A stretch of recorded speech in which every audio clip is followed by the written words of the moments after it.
Driver Subrahmanyam హత్య కేసులో 8వ రోజు సిట్ విచారణకు హాజరయ్యారు ఎమ్మెల్సీ అనంతబాబు భార్య లక్ష్మీదుర్గ. ఏఎస్పీ మనీష్ దేవరాజ్ పాటిల్ లక్ష్మీదుర్గని విచారిస్తున్నారు.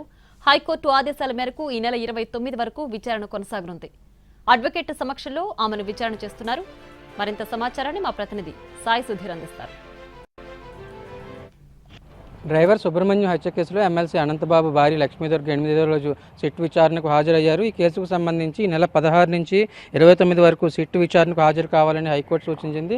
దానికి అనుగుణంగానే ఎమ్మెల్సీ అనంతబాబు భార్య ఇప్పటివరకు 9 రోజులు అయినప్పటికీ ఒకరోజు అనారోగ్యం కారణంగా విచారణకు రాలేనని సిట్ అధికారుల దృష్టికి తీసుకుని వెళ్ళడం, దానికి సిట్ అధికారులు యాక్సెప్ట్ చేయడంతో ఈ రోజు 8వ రోజు విచారణకు హాజరయ్యారు. దానికి సంబంధించి కూడా అసలు ఎమ్మెల్సీ అనంతబాబు భార్యకు సంబంధించి పూర్తి స్థాయిలో ఉదయం 10 గంటల నుంచి సాయంత్రం 5 గంటల వరకు కూడా సిట్ అధికారి విచారణ చేస్తున్నారు. దీనికి సంబంధించి మొత్తం వీడియోగ్రఫీ ద్వారా మొత్తం రికార్డ్ చేస్తున్నారు.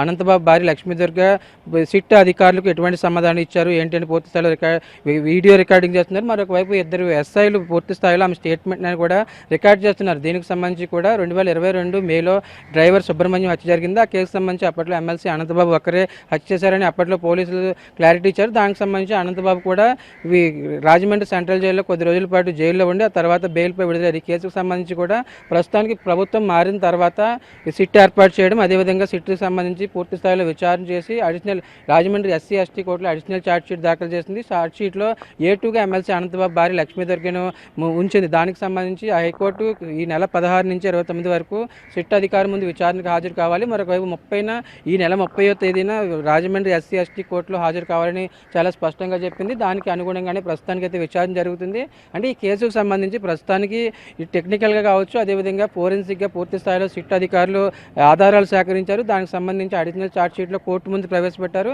ఏదైతే ప్రస్తుతానికి అయితే అడిషనల్ ఛార్జ్ షీట్ దాఖలు చేస్తారో అడిషనల్ ఛార్జ్ షీట్కి సంబంధించి A2గా ఎమ్మెల్సీ అనంతబాబు భార్య లక్ష్మీదుర్గను ఉంచారు. దీనికి అనుగుణంగానే ఆమెకు సంబంధించి క్వశ్చన్స్ వేయడం, మరొక వైపు దానికి సంబంధించి విచారణ కొనసాగించడం జరుగుతుంది. ఈ నెల 29 వరకు కూడా విచారణ జరుగుతుంది. ఈ నెల 30న రాజమండ్రి ఎస్సీ ఎస్టీ అట్రాసిటీ కోర్టులో దీనికి సంబంధించి విచారణ ఉంది కాబట్టి ఆమె అక్కడికి హాజరు కావాల్సి ఉంది. ఈ లోపల తమ విచారణలో ఆమె ఎటువంటి విషయాలు చెప్పింది, విచారణకు సహకరించిందా లేదా, అదేవిధంగా తమ దగ్గర ఎటువంటి ఆధారాలు ఉన్నాయి కూడా పూర్తి స్థాయిలో సిట్ కోర్టు ముందు ఉంచడానికి ప్రయత్నాలు చేస్తున్నారు.